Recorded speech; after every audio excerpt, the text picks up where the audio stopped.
I want to get into our discussion with Mr. Jim LaMarca.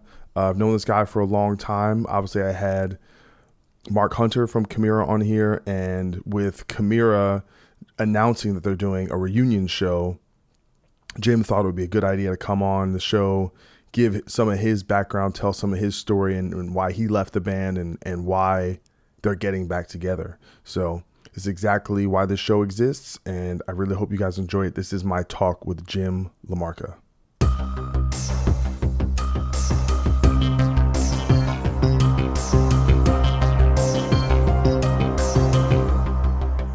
When's the last time you've been to Cleveland? When was the last time I was there? Did I play there with Maytall? I can't remember. It's probably been a minute.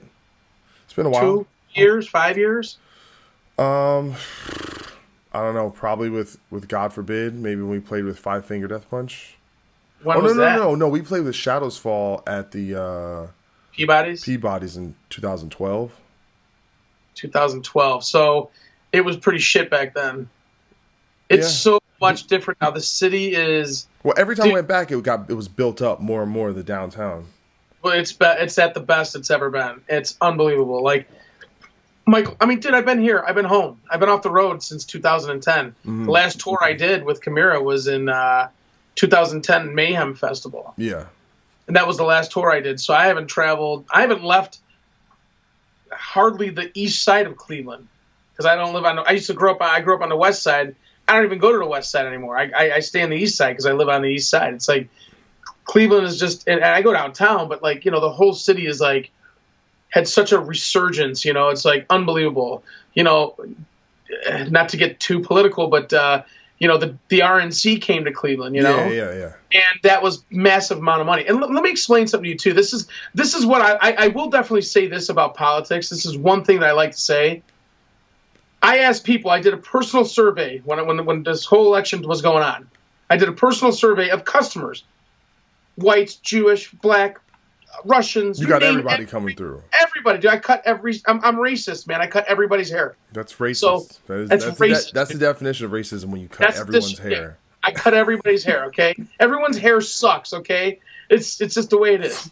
But the point is, listen, here's the deal.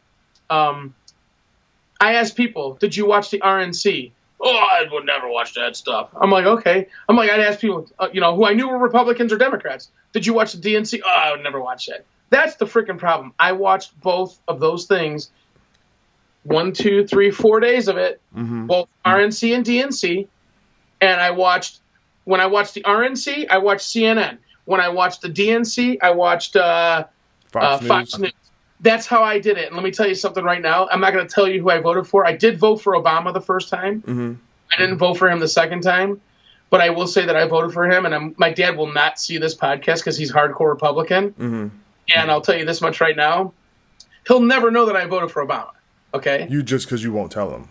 I won't tell him. I didn't even want to vote that day. Yeah. I made a video documentary of that day bitching. I was driving to the polls. I was bitching at my camera. I'm like, yeah, my dad, I made my own little documentary. Someday who knows? It just has I have my own little video documentary of like dissecting both of those candidates and saying both these guys spent $1 billion to become a president. These guys are assholes. Fuck both of them. Okay. I'm going to vote for the guy who I think is going to do something for this country. Mm-hmm. And that was all I said. I was like that. And I polled everybody during this election. And I said, and I would tell people, I'm like, I watched Hillary last night. You know what? She said one thing. People need to go out and get trades. Now, the Republicans always talk about that. But she said to the Democrats, it's not all about going to college and doing this. Go get a trade. There's so many trade jobs out there. I was like, it's true. You need to do that, man. Instead of, swallow your pride, That's the thing, man. People just don't want to work in that aspect because they need to go to college because it's force-fed, And that's the thing. It's like, dude, I have a trade. I got 2 trades under my belt. When I was in high school, I took welding. And when I got out of high school, welding was not for me. It was like I was breathing in just black gunk every day. I had these masks on, and it was still breathing in that crap. I said that's not for me. And my dad said to me, he's like, hey, your grandfather was a barber.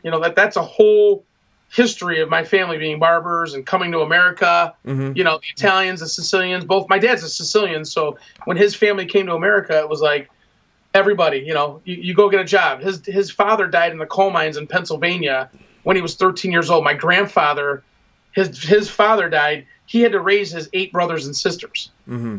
13 years old, shaving people at a barber shop. You know what I'm saying? So that's in my blood. You know, that was in my blood. I did it when I was 19 years old. I went to barber college. And then eventually, you know, the whole thing with Chimaira after that and, you know, Farm Club and whatever. That whole thing, before all that went down, I was cutting hair making great money, you know, as a trade. And, you know, I didn't go to college. I never stepped foot in college. In fact, I told my parents when I was in high school or junior high, one of the counselors like, what do you want to do with your life? What do you want to be? I'm like, I want to be in a fucking rock band, man. And you don't get it. We're like, well, yeah, you need to be in the orchestra. I'm like, I don't fucking do that shit, dude. I don't do the orchestra. I don't play no violins. I want to play on a stage and stick my tongue out like Gene Simmons and you know, jam like Metallica on stage. The orchestra has nothing to do with it. You know what I'm saying? Mm-hmm. And I wasn't trained like that. I've always played in a metal band and all that stuff. You know, like Mark, I used to bring Mark around. You know, that's why we're talking, obviously. But Mark was like 14 years old. I used to bring him around my band. Are you older than Mark? Yeah, dude, Mark. I've known Mark since before I could drive. I used to, right around when I started driving, I was taking my lessons. I'd bring an amplifier. You were taking guitar lessons?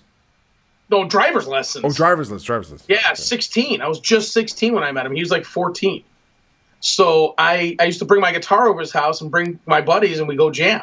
Mm-hmm. Because he had drums. I just didn't care. I just was like, fuck it, let's just jam with whoever. This dude had a drum set. He was not that good on drums. I was like, let's just go to his house. He's cool, you know? And that's how Mark told me he played drums. I was like, that's cool. Like, we had a great drummer. They actually committed suicide. And actually one of our songs, Jade. Yeah, I remember that. That song was written about our old drummer committed suicide, who then Mark replaced. And then Mark and I started a hardcore band and kind of got out of the, you know, that my high school band. And then eventually, you know, we kind of eventually turned into Chimaira. That's the long story, but obviously, you know, it was the whole, you know, vibe of when we were kids, you know, to jam, you know, to play Metallica tunes. You know, that was mostly our goal, was to jam Metallica songs. And our drummer couldn't practice for whatever reason. Mark lived in the same neighborhood. Fuck it. I told my buddy Ed, let's just go to his house and jam. Or we'd bring his drum set to my buddy Ed's house. And, you know, once we got our licenses, it's like, fucking throw all that shit in 2 cars and bring it over there. It's the same neighborhood, you know? Mm-hmm. So it's the history of me and Mark goes back to the first time I ever met him. He walked up to my door and it was like this fucking kid with a jean jacket on, curly fucking hair, like fro-y looking. And I was like, I see these fucking patches on his jacket. It was like, I forget what it was, but the one that I took from him was a Guns N' Roses one. I'm like, get that fucking shit. Guns N' Roses, they suck, man. I took the pin from him. Blasphemy. How dare you? Oh, but that was back then, dude. That's back then. I see. How old are you, Doc? 36. I'm 43. I just turned 43 yesterday, dude. I got a couple of years. You don't look a day over 42, man. Hell no, I don't, man. I feel it. When I wake up and I get out of bed, I'm like, I got my CPAP machine on, and you know. A what? A CPAP machine. You ever heard of that? Was that for like snoring or something? Oh yeah, I don't snore anymore. I sleep like right now. I'm going to tell people out there, whoever's listening, if you have somebody that cares about you that tells you to use that CPAP machine, go take the test. Give yourself 6 months of trying the thing out, and you'll be a better person. I sleep so much better with that thing. It's unbelievable. So it is for snoring. It's for when you stop breathing while you're sleeping. Oh, so people who have it's snoring. Sleep apnea. Sleep apnea, yeah. Dude, if you snore, you have sleep apnea. That's what I got from it. Like, when you stop in the middle of the night, when you stop breathing, it's because you're just, you know, it's bad. People die that way, you know? Yeah. So, you know, my wife got worried about it, and she made me take the test. I had to take it twice. First time I took the test, I was like, this sucked. I got through it. I called back 2 months later. I'm like, hey, you know, what's up with my results? She goes, oh, yeah, the doctor, he quit on you. I was like, what? I'm like, are you kidding me? She's like, no, we have no information. We got to do the test again. I was like, are you fucking kidding me? Are you seriously? Like, dude, they wire you up. I had the sticky stuff on my head, my microphones, all through my legs, the sensors, all this crazy stuff. And I'm wired and I'm laying in bed and there's infrared cameras on you, all this crazy stuff. And they're in the next room over while you're sleeping, Mm-hmm. So, like, you don't even want to fart in the damn freaking thing because they got microphones all over you and cameras. It's like, it's the most uncomfortable experience you ever go through. And I had to do it twice, Good Lord. But I'm telling you, I sleep great, though, dude. I've been doing it for 4 years or so now. It's unbelievable. Well, I'll tell you, if there's anything the people that listen to this show care about, it's Jim LaMarca's sleeping habits, all right? So that's all that matters. So as much as I want to get into the sleep, because I do, all right, this is big, this is important stuff. I want to get, into a little bit of, kind of your feelings and thoughts about, kind of the history of Chimaira and kind of how you got from then to where you're at now. I mean, did you listen to the show I did with Mark? I did not, and the only reason why is because me and Mark have been talking for about the last year now, like pretty much organizing this whole thing. Mm-hmm. So I didn't get to listen to it yet, but I am going to take the time to listen to it. But he told me exactly what he was talking about. Yeah. And, he gave me a pretty good synopsis of what you guys talked about and basically said that the band would more than likely never get together or something like that. I'm assuming that. No, he didn't. He actually didn't say that.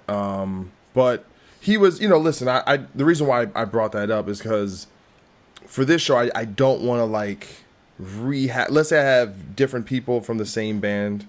It doesn't really do me or my listeners any good to like retell the same story again.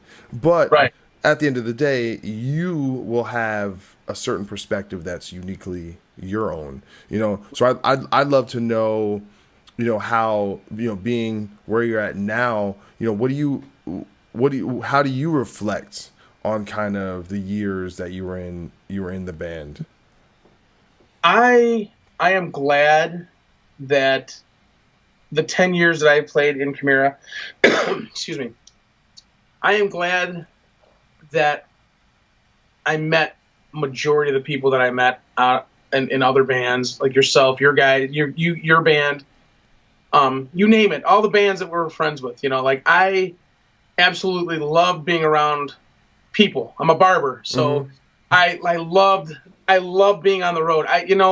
Everyone, tour being like, there's the mayor, and always call me the mayor, because that's the way it was, like I just, I was like everywhere, I was just wanted to hang out. I mean, like, I wanted to be around everybody, mm-hmm. And it was like, for me, it was a very tough decision to leave that in 2010 because I loved doing it so much. And then I was like, well, you know what, man, I'm getting to a certain point. I remember we played a show in London, and we sold out the Astoria, I forget, maybe once or twice, whatever it was. Mm-hmm. I can't remember now if it was once or twice, but we've always had great shows at the Astoria in the big room. Well, then the next time, one of the last times we played on a headlining show over there, it was like 800 people, 900 people. I was like, oof. I'm like, wow, that's down. That's not good.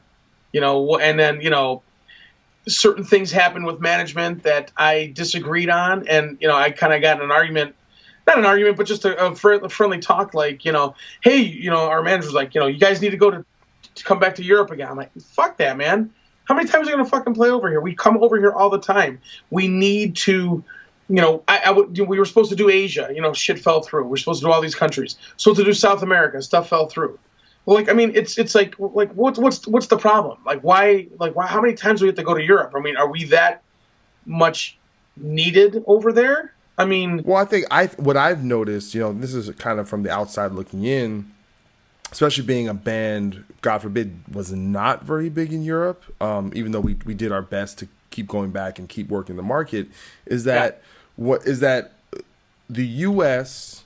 More often than not is more susceptible to trends. All right, so when you're hot and things are happening, it's great, but because the country is so big and there's so much going on, and we don't have the same cultural kind of bedrock with relation to hard rock and metal in America, that a lot of bands sustain their career by keeping a consistency in Europe, because those fans tend to be a lot more they do not fall quite as easily to trends. They're more loyal and it's more consistent. So you look at a band like Machine Head that was struggling in the States as a touring band, and listen, struggling for them obviously was not 5 people come to see them, but they were doing maybe in the thousands range, and then they're doing in the lower hundreds in some spots, and so they were struggling, but they go to Europe and it's 2,000 people a night, and we did that. God forbid did the Through the Ashes of the Empire's first 2 tours. We did the U.S. Yeah, that was a great. That's when they came back. That was but even that there was a rebuild. There were some really great U.S. shows, but there were also some smaller shows. For them. For a band of that stature. So I think I can't speak on behalf of your band or your management or the I think all that stuff. It's never easy, especially on the. When you have a perceived downslide.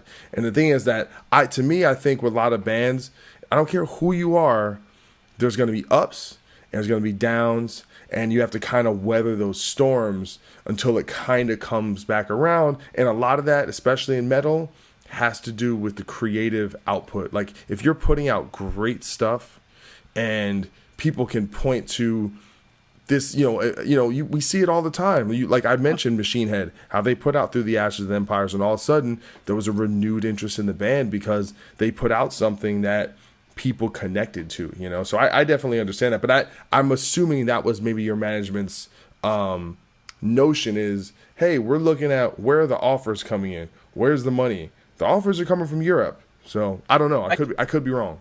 I just watched an interview today with Ice Cube. It came up on my Facebook feed. It was Ice Cube on ABC like a long time ago. And what he said was, it stuck me into exactly what you're saying right now. Ice Cube said, he's like, man, nah, I never let nobody in. We never let the record label in the studio, nothing. We never let any of those people in there. It's like we did what we wanted to do. And that, to me, when he said that, it was way more to it than what I'm saying right now. But when he said that, I was like, dude, that's exactly what the problem with being in a band is. It has nothing to do with your management. It has nothing to do with, your lawyer. It has nothing to do with your booking agent. It has to do with you personally. And, if you're a business type person, you're going to say, fuck these motherfuckers. We're doing what we want. Mm-hmm. And I shouldn't even say business type person, but you have an attitude. But I think what happened is we're from Cleveland. So when we got brought into that, it's like, wow, we're in Hollywood, dude. Oh my God, man. We're in New York City. People, whoa, dude. You got caught up. Yeah, and it was like, okay, well, they're big people. Like, there was a point when we had a meeting with Corey Brennan from Slipknot. Mm-hmm. And they wanted to manage us, and he even said, he's like, it was a New York minute or New York hour, whatever you want to call it. Like we had this meeting from 2:30 to 3:30. We went in there for an hour. He explained everything and basically said why they weren't going to manage us. And it was just like, why did they say why they wouldn't? Well, it just seemed to me, because it was me and Mark that were in the meeting. We were doing the dehumanizing process. We were going there to New York for the DVD. Yeah. We were showing in New York City. And I love that. By the way, that documentary is so sick. Like that was really, really cool era of the band to capture in a documentary.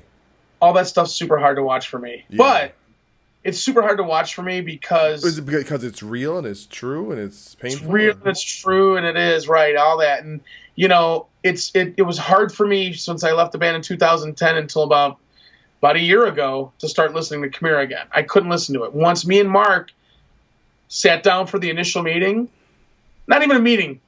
You know what? That's a great story if you want to hear that right now. Yeah, I want to hear it. I hated Mark for a long time. I hated everything that was. I didn't want to listen to music. I would even bust balls and I'd say, I wish you could just take all the vocals out and just listen to fucking music because it's great, I'll say whatever the fuck's on my mind. You know what I'm saying? I don't care. And you know what? The honesty of saying that though to Mark, he knew I felt that way, because I've known him forever, And I had him meet me. I said, let me take this back a little bit here. About 2-3 months before that, previous to that meeting, I said, I gotta end this. I gotta end this. I can't stand the fact. I grew up as in a Catholic family, real going to church every Sunday. My parents still go to church.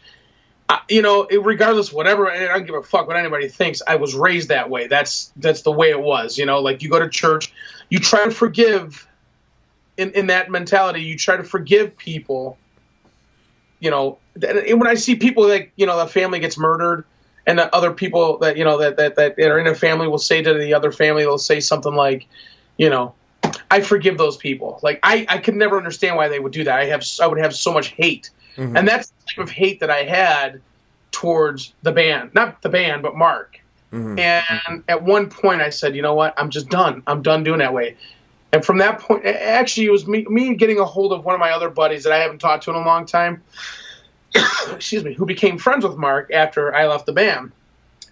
And I was like, holy shit. I'm like, I became friends with him again. And I'm like, you know what?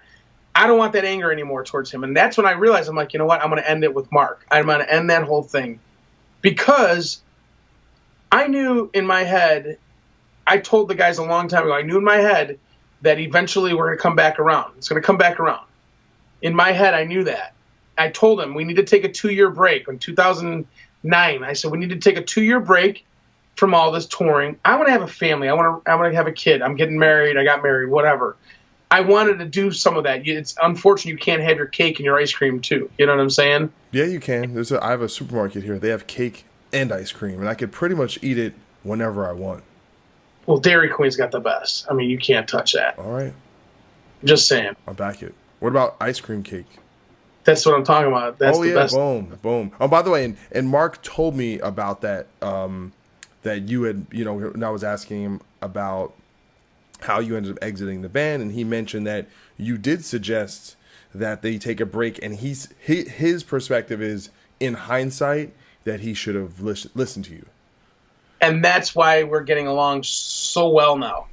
Because, it went like the whole thing going back, to the management, them, getting rid of a manager and doing this, and then all the stuff that led up to it. I was just like, Mike, I would channel what I thought through Rob, and Rob would channel it through Mark and interpret it his own way. Because there was points where business-wise, Mark, it was tough to communicate with him in that. And, it was the fact that, like, hey, we're doing good this way because I've led us to this point. Excuse me. And that was fine because we did get to a certain point. But when we got to a certain point, I said, I'm done. This is not what I want to head to right now. We're just beating a dead horse. And that's where I left. And I said, listen, take a break. Let's gather our thoughts, man. We're about to explode, but everyone needs to get away from each other for a little bit. Let's just I even said this. I said, take a year off, write a record, take some time, chill out. Dude, we used to practice. We come home from a tour. We came home on a Thursday. Next Monday, we were practicing, dude. Yeah. And that's how we drilled it, You guys were running it very strict and very very blue collar and very professional about everything. Absolutely. Yeah. God forbid wouldn't do that. We come off tour. I'd practice. I want you guys. Yeah, but you guys all lived the distance. I mean, were you guys practice? Was that Bethlehem? Is that where you guys practiced? Yeah, so we would rehearse. Well, in the later year, I'd say once the band got, posts Gone Forever, we started rehearsing at John, our bass player's house in Bethlehem, PA, initially to write the album Constitution of Treason. And what we did for that was, because it was the first time ever that basically the band was kind of paying our bills, but we didn't have a ton of money. So we basically said, all right, we'll write the album in this 2-month period.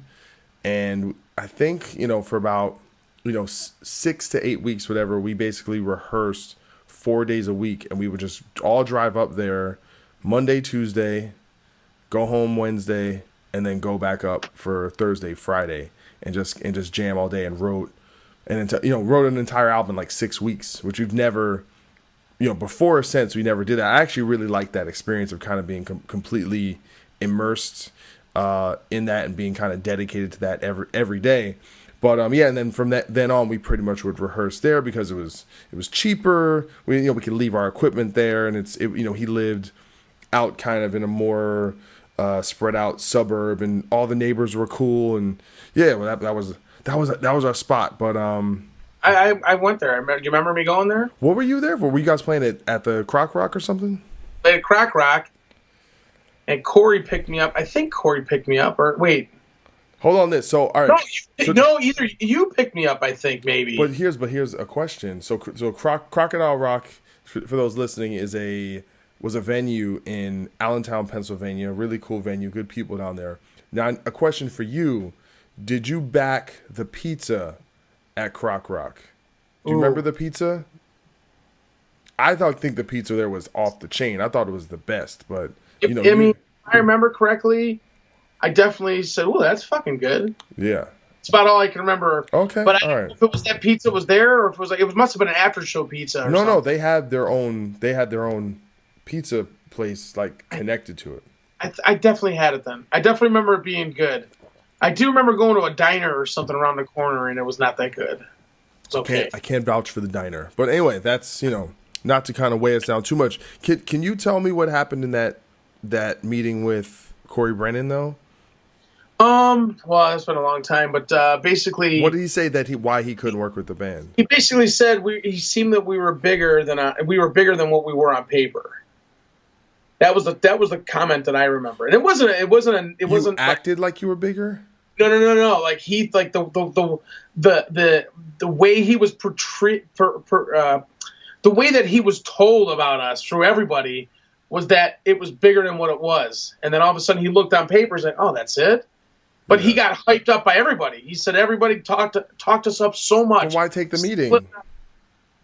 You know what, dude? I don't know. I mean, I think it was nerve-wracking because I was like, we were going through management and, meeting up with him. I just remember I don't know I can't physically remember what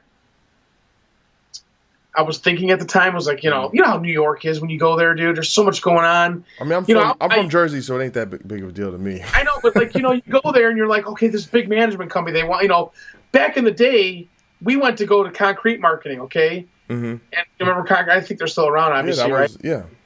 Yeah. So we're there. I think they are. And it's like it was us in Lincoln Park that were in that office. They were pushing their stuff to them, and we were pushing our stuff. We were like. Back then, it was us and them with MP3.com, if you remember that.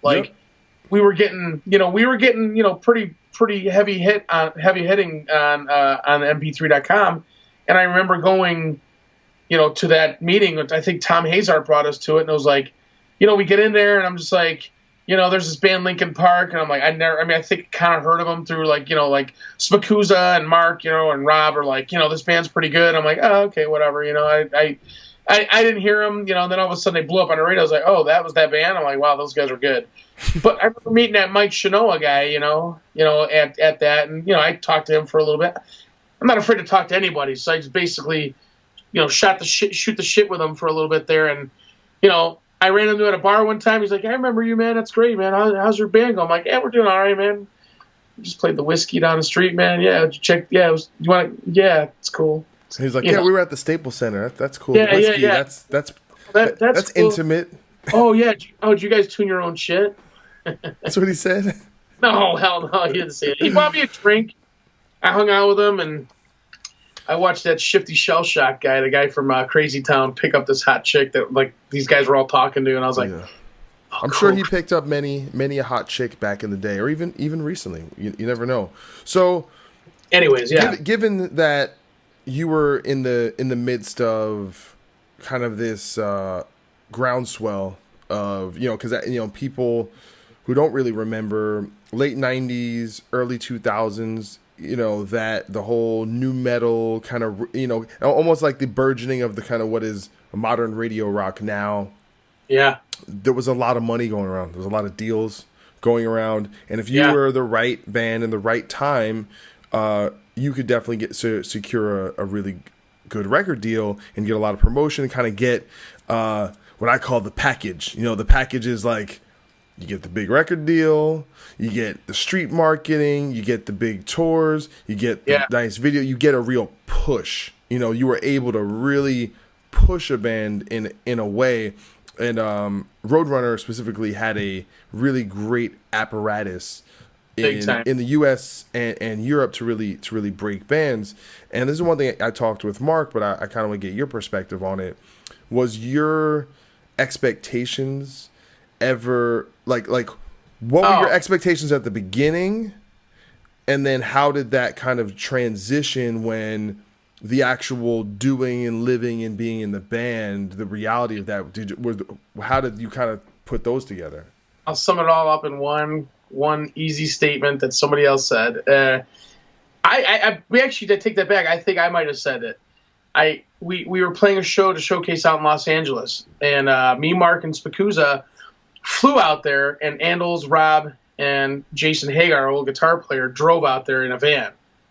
And I told those guys, I was like, oh, dude, we're going to go out to L.A. We're at the practice spot. I'm like, we're going to go out to L.A., dude. Our old manager, Tom Hazard, I'm like, dude, Tom Hazard's going to get us fucking laid. I mean, this is the fucking shit. You know what I'm saying? Like, that's what that was like back then. Like, there's going to be fucking, he's going to get this big fucking contract for us. We're going to go out to L.A. We're going to meet all his fucking rock star friends, which that kind of stuff happened, but you kind of had to earn a lot of it. Yeah. Was that just like an overconfidence thing or cockiness thing, or is that more of just like, not having any clue? That's a good question. I would say it's a lot of both. Yeah. It's a lot of both, because the overconfidence, we like, dude, first time we went out there, I'll never forget.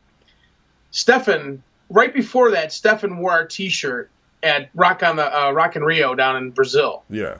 And there's a video of it. It's fucking great. He's wearing like our old T-shirt from This Present Darkness. You know what I'm saying? He's wearing it in front of all those people. I thought that was like, I was like, holy fuck, man. There's a celebrity that I know that knows our band. I haven't even met the guy yet, that is wearing our fucking T-shirt. I was like, that's fucking sick. The next thing was, we went out to L.A. Me and Mark went out there to do some business, to kind of figure out if Tom was going to manage us and whatever. So my old band that I was in switched, if you remember them. Yeah. Ben Schigel just released that tidbit of the Kevin Durant and LeBron song. Did you see that shit? No. Oh, I heard the thing they recorded in 2010. Yeah. He actually tracked them? Ben recorded that song, dude. I haven't heard the song, so I don't. Yeah, it's not out there. He released like 20 seconds of it during the finals. So to give listeners some background, Ben Schigel he played guitar in Switch, or he played drums? Oh no, he sang. He sang in. I'm sorry, but he's a drummer. And he got into producing, and he did much of the Chimaira catalog. Yeah, a lot of our catalog. He's gone on to do like Machine Gun Kelly. He did the LeBron, Kevin Durant song. He's done a lot of shit. Yeah, I didn't know he was in hip hop and stuff. That's cool. Yeah, dude, he's done a ton of MGK dude stuff. Like he did that first thing, like one of the first records. I don't know. I don't listen to MGK, man. So I mean, I do listen to him. I know a couple of his songs, but I don't know any of this. I mean, I'm fucking 43, and I'm like, when I listen to that stuff, I'm just like, yeah, put Bone in real quick. Let me listen to Bone Thugs and Harmony, because that was the shit. East 1999, man. That's my jam. You ever been to 99 in St. Clair, dude? You ever been down there? You ever been down that hood? No. I heard there's evil motherfuckers down there. Joe. Yeah, dude. So I just wanted to cut in real quick here on our interview with Jim to discuss another great Jabberjaw Media show. This show is called Lead Singer Syndrome, and this podcast brings you never before heard backstage conversations right into your headphones. Be a fly on the dressing room wall as host and Silverstein frontman Shane talks to other lead singers about what it's like to front a professional band. Past guests include Lynn Gunn of Paris, Vic Fuentes of Pierce the Veil, Fat Mike of NoFX, and many, many more. Check it out and subscribe at leadsingersyndrome.com. Now back to our conversation with Jim LaMarca. To kind of get back on track here. Yeah, I don't know what to do. So you have this kind of skewed idea of what you think rock stardom or what your certain path will lead on. And then once you guys, I'm not even talking about immediately, but I'm talking about 2001. You're out on tour. You finally have a record out. And, the record, I don't think it met your guys' expectations of what you kind of thought the impact.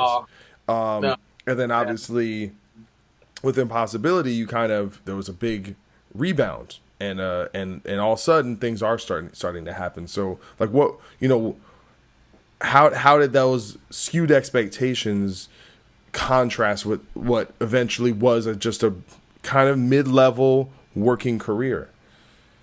A lot of things started like, like not being so green, the industry standard being green. Yeah, baby band. The baby band, that came in effect, like, like we were out on tour. We did a lot of tours with like with El Nino, Spine Shank, a band called Factory 81, if you remember them. A band called No One from Chicago. We did a bunch of shows with those guys, switched my old band. So we actually, towards the end of the nu metal era, when all those bands kind of shine through that, we were kind of like, we were the heaviest one out of all of them. Nobody was playing double bass beats in any of those kind of, bands like that, when we were playing with them. Not the way we were, and I'll never forget. I was like, I'm like, these guys are our buddies. It was cool. Like, it'd be awesome if we had this whole scene. That was before meeting you guys, the Killswitch guys. Actually, I've known Shadows Fall guys the longest. Out of all the bands, I've known Paul longest and Zeus. I've known them since '95. That's how long I've met Zeus, Paul from Shadows Fall, and Jamie and Beatty back in '95 when me and Mark had our hardcore band called Skipline. So I met those guys a long time ago. So the expectation level. I'm getting a little off-fetched here. The expectation level was like, in not becoming that baby band was the when like all of a sudden Kerry King's talking about it. So I was like, what, dude? He likes Pass Out of Existence? I'm like, at that point I was like, the band, we're like, it was like, oh man, I probably have to go back home. I don't know what's going on. All of a sudden, Kerry King starts liking us, and then all of a sudden we stopped touring. We did a tour with Kitty, I think. I might be a little wrong on this, but we did a tour with Kitty. I came home, and I was home. It was like July 4th weekend. It's kind of ironic. And we're sitting at the Peabody's. And Dougie, do you know Dougie that worked for Danzig, Cypress Hill? So Dougie, I see him, and they're playing. He's like, bro, Glenn just kicked off fucking, what's that band? Snap Your Finger, Snap Your Neck. Prong. He's like, they just kicked Prong off the tour. He's like, he's telling me, he's like, you guys got to come on this tour. I'll tell Glenn right now. He's like, he'll take you guys on this tour. I called Mark, whoever. I'm like, bro, we're going on a fucking tour. We got to do it. That was our first bus we had, Basically, at that point, Roadrunner told us to go fucking home. They're like, we're not giving you any money. And we were fucking broke. I'm like sitting at home. How'd you pay for the bus? Dude, I think because I think what happened was Glenn gave us the direct support spot. So he gave you that money. He gave us that money, which was more money than we were making on any fucking tours. So you got overpaid to fucking do this sick tour. I don't remember how much it was, but it was definitely like enough to get a bus. Enough to get a bus. It wasn't even a 45-footer. It was a 40-footer. This is the best story. Rob and I, Rob's talking to the guy. His name's Marcus Parks. Fucking, we show up to the hotel, and I'm like, I was so excited. I couldn't fucking sleep because the bus was going to be at this hotel. And I'm like, all right, so we get there, and, we knock on the fucking door, and the guy opens the door, and it's Marcus. Marcus goes, yeah, man, I'll give you another hour, man. I need to sleep. I was up all night. The bus is like, so it was this brown bus, had a fucking huge horse mural on the back. It was one of those old Eagles, you know what I'm saying? Just totally like an old country singer's fucking bus, right? I look at Rob, and I go like this, I go, I hope when that guy stops driving, that one eye starts to straighten out a little bit. I'll tell you what, man, if he's going to be driving with that crooked ass eye, I'm like, we're fucked. Just a joke, whatever. But the point is, it's like, I couldn't sleep. I was so excited. We got that bus and we did that Danzig tour. And, the funny thing about it was like, that stepped us up. And then all of a sudden, I don't know if we did Slayer before that, if I remember. Yeah, we did Slayer before that. And then I think we came home and wrote Impossibility of Reason pretty much after that. We did that summer tour or whatever it was, you know what I'm saying? Like it that whole thing, that was such a great, because we like Roadrunner said, go home after Kitty. We stayed on. We went on to Danzig, and I think we might even did another tour after that, whatever. And then we went home and wrote Impossibility of Reason. So it was like, it was definitely a lesson to us saying, no, we're not giving up. We're not done. Yeah. Fuck these fuckers. We're not done. And the money that they owed us for the second record, because our first record they paid us way more money than we ever thought. We got more money. Every record gradually went down, money-wise. Well, that happened to a lot of the record industry at that point because of... Exactly. So it was weird, man. It was a weird experience because it was like, fuck, man. I'm like, well, I guess I can just live with my parents for here. I guess definitely not get an apartment and definitely gonna have to stay at home with my parents and kind of hash this shit out. Hey, Dad, man, can I get $20 to go out? Like you're in high school. Yeah, it was embarrassing. I was 25 years old, 26 years old, and I'm begging my parents to go out to get $20 so I can go sit at our practice spot and hang out all night, and whatever. Just because I couldn't afford to go anywhere. Just hang out with other band dudes that were like, I remember. I remember that life. Pretty much when God forbid got signed and got a management and realized that we were going to be touring full time, or at least we're going to tour as much as we could. Everyone just made this pact. We're like, all right, everyone move home, make your, just understand we're not going to be making any money for a while. So just kind of put yourself in a position where you could afford to not make money, and that was easy to do. I was 19 years old at the time. So it was, some of the other guys were a little bit older, but everyone was willing to make that sacrifice, So one thing, I have this really distinct memory of when we did the New Wave of American Heavy Metal tour with Killswitch, you guys, and Shadows Fall. I remember you said this, and I hope you don't mind me saying this, but you said at the time, you guys were really killing it, and you were like, I remember you said this, you were like, that you guys were killing it on merch. You're like, one day I'm gonna buy a house from the merch, right? Because we do so well in merch. And so and the reason why I bring that up, because it was clearly a point, in the band where like all this work and all these expectations, even though the path was slightly different, all of a sudden the dream was kind of happening, right? Yeah. I distinctly remember something of that, the fact of like probably just talking business, because I love to chop it up with you. I've always, I love your brother. He's a great dude. I love Corey. I love your whole band. You guys are fucking like, out of all bands, there's a lot of bands I became friends with, but like, I always loved you guys. It's like, fuck. I just always look forward to like, oh, great. I hung out with you guys all the time. Byron, you name it. Everybody. Corey, the only thing Corey, he thinks he's Italian. He's not. I got to let him know he's not. That's the problem. Other than that, and he brings Dom around. He's trying, though. He really is trying to get in the club. I know. He brings Dom around. He thinks that he's Dom's cousin. I'm like, dude, yeah, it's you know how that is. Because we have Black Irish, but there's no Black Italians, right? Yeah, the Sicilians, bro. Sicilians, you guys are the we got conquered by the Moors. Yeah, I know. Listen, yeah, I have a True Romance tattoo, so I know the whole story. Right? Yeah, the thing is, my dad's 100% Sicilian, so like 50% of me is Sicilian. So that means I didn't get. So it means you have a huge dick. No, that's what sucks. I was so pissed when I found that out. You got all the attitude, and but just it's all right. It's all right. You got a big. You know what? You have a big personality, and that's all. That's all that matters. So, obviously, later, you talked a little bit about the 2010 era. Even I'm fast forwarding a bit, but obviously you guys were working through your career, and you guys were very busy. You were very consistent with recording, with touring, and really, really grinding. And you saw the writing on the wall that, hey, what it was isn't going. It's not going to be the exact same thing. You were on this trajectory, but it never, like what you were hoping it would be, like maybe being the next Slayer or being the next Korn or whatever, maybe that dream, it wasn't going to be what it was.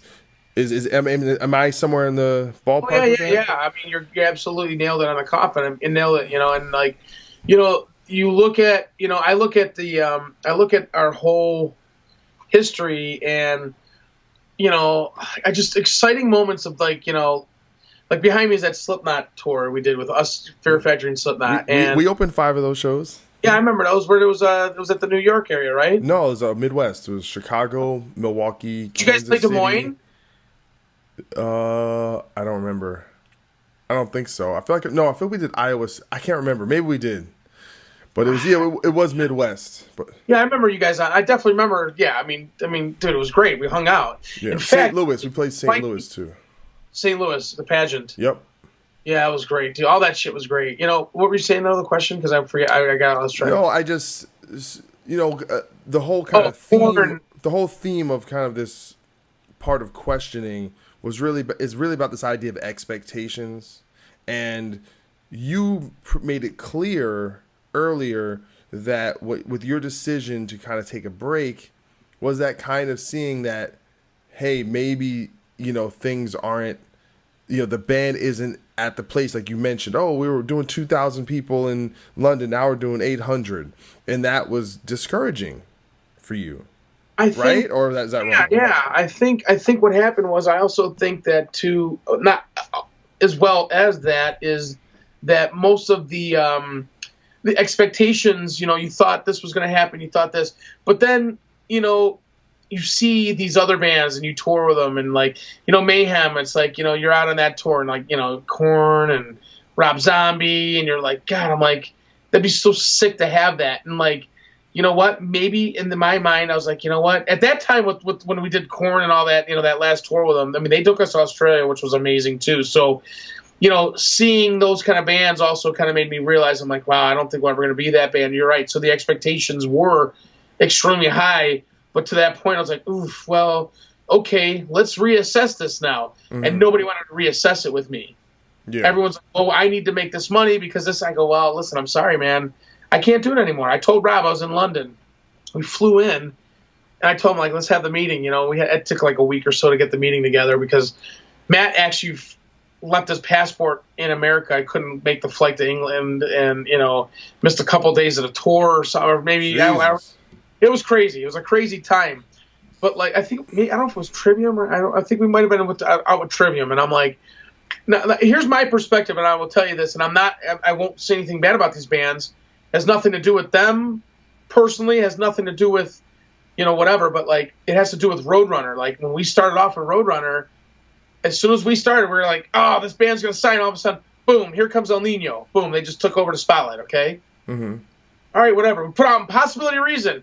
Boom, here comes Killswitch. They just blew up. We're like, okay. Boom, here comes fucking Machine Head on their downward, part of their when they were going through before they came out with that record, mm-hmm. They Roadrunners take out Trivium. I'm like, okay, cool kids, loved them. I love those guys. They're fucking great dudes. You know what I'm saying? I'm not saying every one of those bands. I'm not saying anything personally, but like those bands just got the highlight over us. Not to say our music was better because it's really hard to compare. Subjective, right? And the point is, it's like I just saw that stuff happen. I was like, well, okay, you know what? I thought in my whole time. And until LeBron said, Cleveland, this is for you, right? So when LeBron said that, my whole fucking head was like, see? Because I felt that because we were from Cleveland, we had management in Los Angeles, we had management in Germany. I just felt that, like, because we weren't from New York or Boston or from L.A., that it was like, that was like us against the world. Mm-hmm. And it was very tough for us to break out of that mold, although after this response of putting this show back, doing our reunion show, and seeing the response that we've got from it, it's awesome. Like, it brings back all those great fucking memories of playing the first tour with whoever, or going out with Slayer, going out with Slipknot, going out with Danzig. You name the tour. I mean, Disturbed. All those fucking tours that we did, all the good stuff comes back because. To come kind of first full circle with what I was saying before, I had to forgive Mark before anybody else did in the band. Because You had the biggest problem with him? I mean, maybe, but I've known him the longest. I've known him longer than I knew Rob. I knew him longer than I knew Andals. I knew him longer than I knew Spacuz. I knew him longer than I knew Hagar. I knew him longer than I knew Matt DeVries. Okay, you name all those guys. Mark, I brought him around, okay? And there was a lot of things that happened between me and Mark, but, we're from Cleveland, and my whole theory of putting the band back together is it goes back from the NWA days. When I found out when NWA broke up, I was so fucking pissed. I was like, because that was like my favorite rap group. There still are. Like when they broke up, and I found out those fucking guys lived in the same neighborhood, I was like, are you fucking kidding me? I thought these guys, they would shoot each other. That's how into it I was. I was like, these guys are great. And go flash forward to when I saw Guns N' Roses and I saw the reunion show. Our friend, do you know who Rob Koenig is? Yeah. Rob Koenig works for Metallica now. He works for Guns N' Roses on that reunion tour. And when I saw Guns N' Roses, I said, you know what? We may never be as big as this band, but you know what? I'm doing it. I'm putting this band back together. And you know what? I talked to every one of the guys in the band, and I said, you know what, man? I forgave him. You know how much I fucking disliked him for a long time. Every one of those guys knew how much I disliked him. But you know what, though? I put that all aside, and I said, you know what, man? Let's go meet. I'm going to meet up with you, Mark. I wrote him a birthday message on Instagram. I tagged him in it. And it was the first communications I had with him in 6 years. I tagged him in a thing. I was like, hey, happy birthday. Because he knows my personality. He knows I'm not a hateful person. I'm not that type of person. Mm-hmm. He drove me to that point of being angry at him. And you know what? I said, you know what? I don't care. I'm going to be friends with him again. Because you know what? Now that we talk all the time now, we've been talking for a year, we laugh at the same shit that we laughed at when we were younger. And we laugh and we lost that because of Chimaira. That took me and his Mark and I's our friendship away because the business got involved with it. So that really fucked a lot of shit up for me and him as a friend. But you know what though? At the end of the day, I mended it, and I mended everybody else to mend it with them, and with him, and it wasn't easy. It hasn't been an easy year for that. There was a point I was like, I don't think this is going to happen. Yeah. I don't think this is going to happen. I don't know how it's going to happen. And now it's happening. So, well, one thing I'd say with him in particular is that he, based on, my communications with him, is that he's someone who's done a lot of personal soul searching and has evolved a lot as a human being. And that probably, in many ways, taking that time, maybe if you would have reached out after a year, maybe it wouldn't have been the same. Like maybe having that time to grow and reflect. And obviously the fact that the band without the original members ended up breaking up as well. So that, there was that other component of the unit as it stood was no longer there as well. So I think that's an important factor. One thing I wanted to kind of ask you about real quick as well is when you decided to get off the road and get, did you already know you were going to kind of go back to being a barber, or is it kind of, you kind of came home and you were just like, did you have like this kind of crisis of not knowing what you wanted to do? Well, I moved in with my wife and we were engaged, and I was like, well, I'm paying for an apartment now. And I'm like, well, okay. I'm like, well, I'm home. You know what? Let me go work at a barbershop part-time. And you were already, your skills were already good enough, like, to do it. Well, I still cut hair on the road, dude. Yeah. I mean, I cut Rob's hair for the whole duration of, I cut Mark's hair when he cut it off. I cut, I used to get those guys, I clean them up, except for Matt. Matt's hair was always long. I trimmed Spacuzza's hair, in fact, the Disturbed tour that we did was great because once those guys found out we were in arenas, once those guys found out I was a barber, I had my own dressing room every fucking day, dude. So I was like, were you charging people, or was this on the house? I said, you know what? Pay me what you want. Some dudes paid a lot. I'm not going to say. Some dudes paid a lot. Some guys fucking gypped out, So, that's the way it is, man. It was like prison. I ran that shit. I ran the prison barbershop, And it was great, though, because I made extra money, dude. I made a lot of extra money on that tour, and I was like, you know what? That brought it brought into my head. I was like, you know what? I need to make more money. And you know what? I'm going to have a kid. We're getting married. I want to have a kid. I'm not going to be broke. I'm not going to be doing this shit and being broke. Yeah. So I went and worked, and I was like, you know what, man? We are a working class band. I'm sorry. I'm not going to sit and, every day and, go down to practice when I know I can work. I'll do it at 6 o'clock. Life's changing, man. Yeah. I started to kind of, I mean, it probably didn't go down that way, but, it's just like, that was my mentality. I was like, I'm going to start working, and making extra money and fill in on Saturdays. Saturday's a big work day for barbershops. And I've been at that barbershop for 8 years. It's great. It's, it's my bread and butter. I mean, I do everything, because of, everything I have is making money, solid making money. And when I transitioned into full time there, because the old guy that I filled in for him, he passed away. So I got his chair. Mm-hmm. And when he passed away, it was like, I was making solid money. And that was like, in my head, I was off the road. I was done with the band. And in my head, I was like, fuck, man, this is great. I'm making solid paycheck. It's going to get fat and fucking old, and that's it, What am I going to do? Kind of right up. But the thing is, you kept doing music, though, because I would see you working on... So what's the other band that you're working with right now? The band I'm working with right now is called Impending Lies, and that band is... That's what you sent me? The music you sent me? Yeah. Okay. Yeah, it's a rock band, hard rock band. Like, the guys are solid guys. They're all solid musicians. Everyone's professional enough that, we could show up to practice. We have 2 practices and we're playing a full acoustic set, like a whole brand new set on next Saturday. Mm-hmm. This Saturday coming up.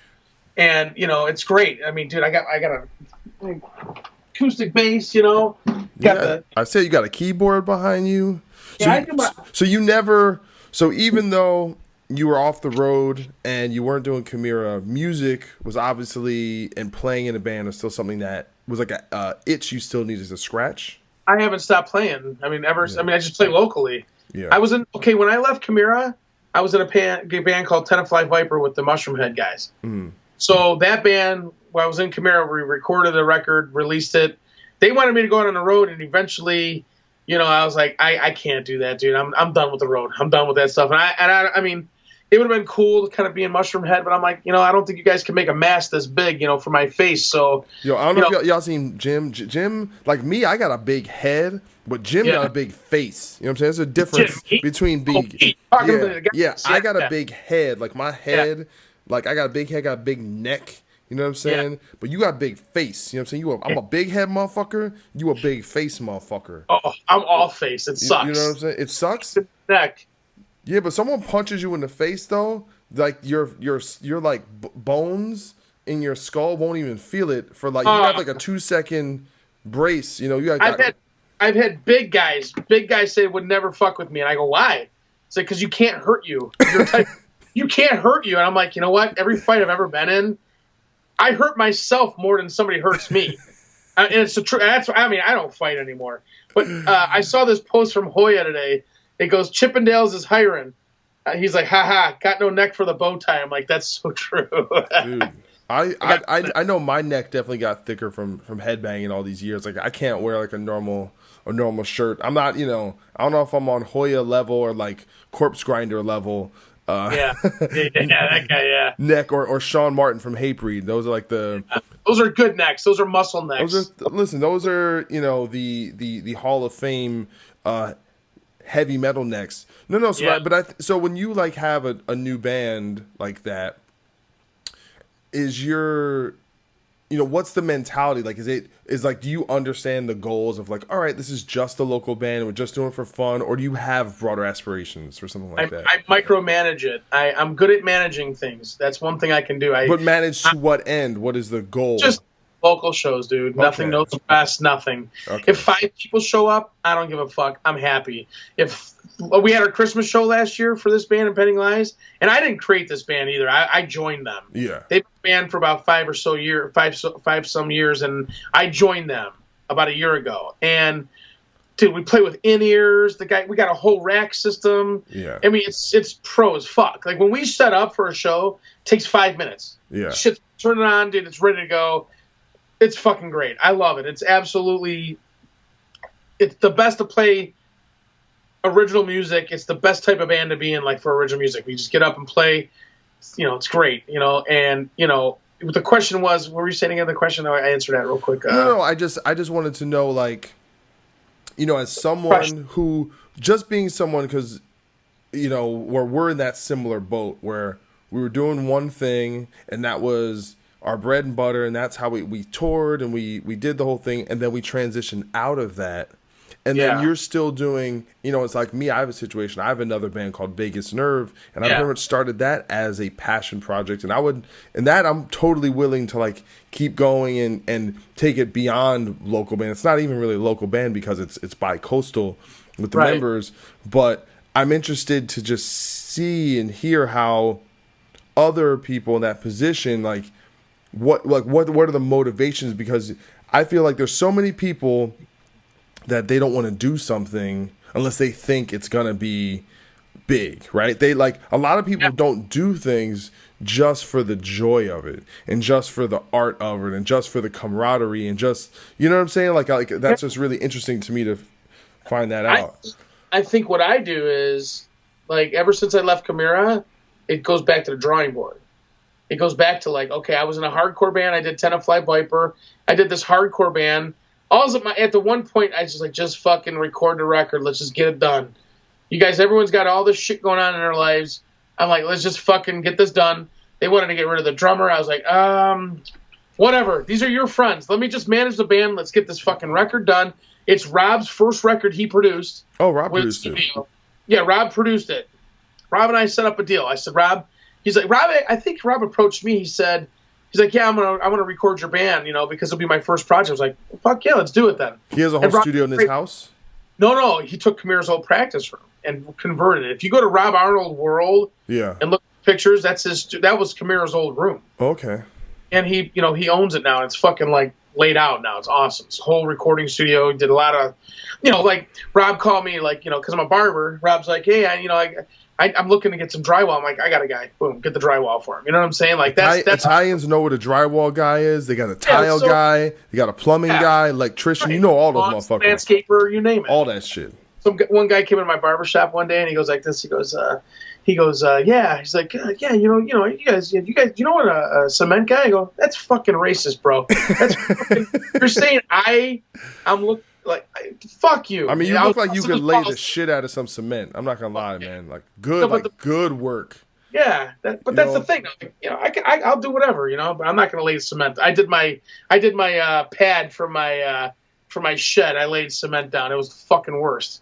50 bags of cement to make a pad for that thing. I got a funny cement joke, and this was from a show called Uptown Comedy, right? And it used to come on after showtime at the Apollo. So this was like 1 a.m, and I think it was only local New York. I don't know if this was everywhere. And I remember it was the first time I ever saw Tracy Morgan, and they would have a diss battle, where you just crack on each other. Like Yo Mama jokes. And it was all black dudes, but there was this one Italian dude who was great, who had deadpan delivery. Very deadpan, just flat, and that's why it was funny. I mean, he'd be like, he had this one, I'll never forget this, and he's cracking on somebody, and he's like, your father's like cement. It takes him 2 days to get hard. That's good. It's my only cement joke, but it's a pretty good one. Good. But I love how it's usually yo mama, but he's cracking on your father. Sometimes you got to do a yo father joke. Yeah. You got to put it in there. It's that's a classic. No, man. It's the reason why I have this show is to talk to people like you to find out what happens next, how people deal with it, because you seem like someone who was already ready to make that transition and have a more adult life, but also keep the creativity and the performing and the whole, like, I don't think a lot of people understand who aren't musicians what the camaraderie of what being in a band is. Like, it's not the same as just playing acoustic guitar in your house, about something about getting in a room, and there's something very, very special about that experience. And but there's a lot of people who who leave a situation, like maybe they didn't choose to leave it, they got kicked out, or the band ends and they're left kind of, it's like musical chairs, and they're left without a fucking chair, and they don't have the background of a welder or a barber, Yeah, and you're right. And you know what? You're right about the camaraderie thing, because the History of the Eagles movie, documentary. Yeah, I've seen it. Great. Don Henley or Glenn Fry, one of them said, at any moment, any band is about to break up. That's pretty much what it comes down to. And to do the 10 years of Chimaira, Jason Hagar left the band. Andos left the band. We had 2 drummers in between there. It's like the fight of that, it's like, when Kevin Talley came in the band, I believe, if I'm correct, the first time we played with him was the first day to tour. Like, Rob worked with him and jammed with him and, made sure. We were so tight at that time. We were super tight at that time. And, and Rob worked with him. And basically the first show, the Machine Head Tribune Tour, Kevin Talley, the first show was that was his first show with us. First time practicing with us, whatever. So I have to say, I'm not going to lie, Chimaira with Talley was pretty savage. Yeah, it was pretty good. I mean, we wrote that the self-titled album with him, which is I like it. It's a darker album. It's not the direction, in my personal opinion, I wanted to head in. But you know what? I'm the type of guy who's like, when that was going on, I'm like, hey, I'm with the flow, bro. Yeah. Make it work. Let's make it work, man. I'm a team player. That's. And when I left Chimaira, shortly after things started falling apart, and I didn't want it to happen that way, but it did happen that way. And it, guys left, and then Rob and Matt stayed with the band. And then they left, and then he got a whole new band. And it was like, and I followed it, but I to be honest with you, I haven't listened to anything more than the one record that they did after I left. And I listened to a few songs and whatever, and I was like, okay, it's cool, it's different. And then I didn't listen to at all the new one that they put out with, the whole new lineup.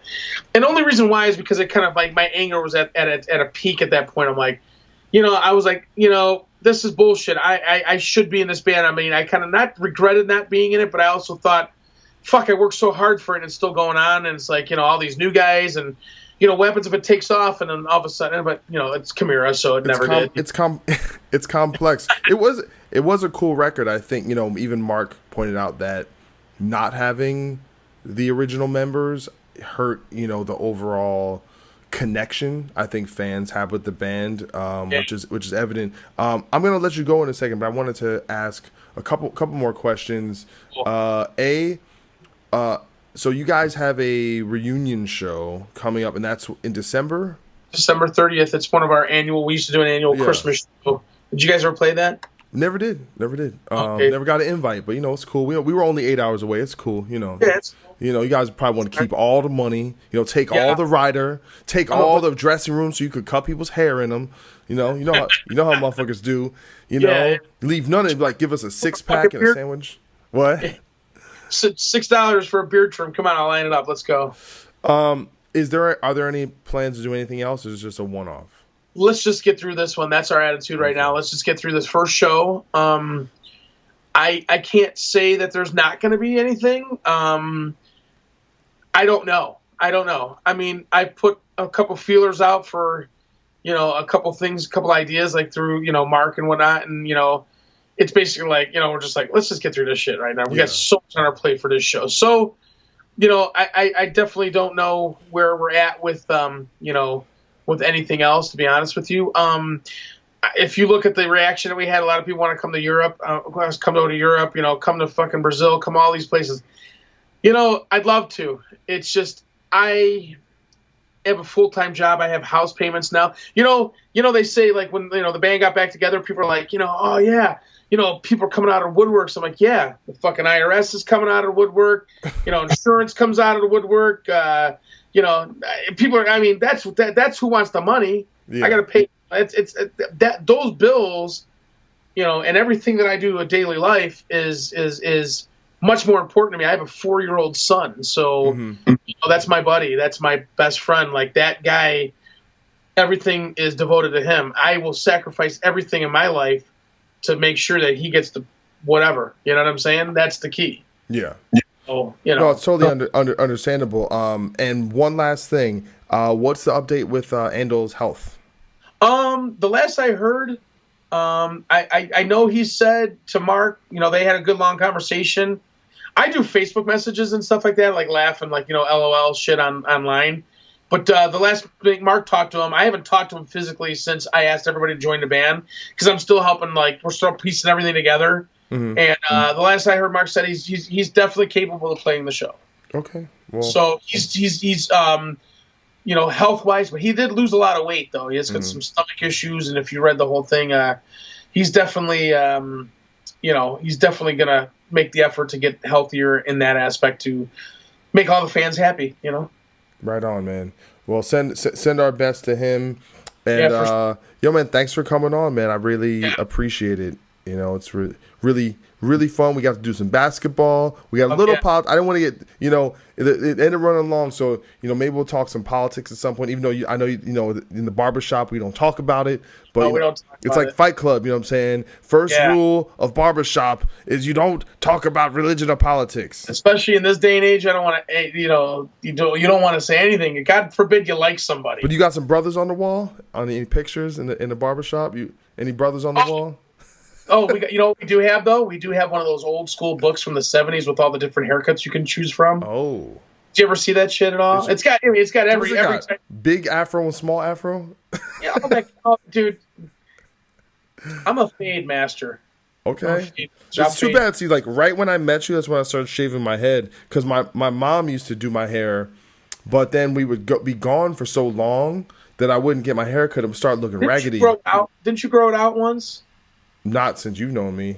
Yeah, I was gonna say. I started growing out a little bit in like 2005, and then I started to see because when I started shaving my head, I didn't have any problems with baldness, and I saw a couple of patches, and I was like, you know what, this ain't looking right. I'm just gonna go back to shaving it. How long is Brian's hair right now from Shadow's Fall? How long is that shit? I don't know. It's gotta be like a foot past his bottom. Maybe Brian should start an app where you can keep up with the growth of his fucking. Of his dreads. How many times you been hit with those dreads? Never. I never played with them. What do you mean? I never played on stage. How am I gonna get hit with his dread? Like you never been like I've been like next to him headbanging or on a plane next to him and he fucking hit me with his dreads. Like you never been that close? I mean, where he's headbanging or anything? No, I don't think so. Oh man, he usually keeps it wrapped up when he's not playing. Maybe I just like being close to guys. I don't know. Maybe listen, I'm always getting love from the homies, man. All right. On that note, thank you, brother. It's really great to talk to you. And like I said, maybe I'll take a trip out there. But Doc Code, I need all expenses paid. I need +5. I need my own dressing room so I can cut hair in it. And I need to have all that taken care of. I don't care. That's right. I don't care. None of your family needs to get in the show. They got to buy tickets. Doc Coyle needs all access for free. Yeah, fuck Corey. That's right. He can't come. No, he can come. He's part of my +5. I'll get him pizza. I'll make him fucking eat some real Cleveland pizza. All right, man. You be good, homie. I'll talk to you. All right, buddy. Bye.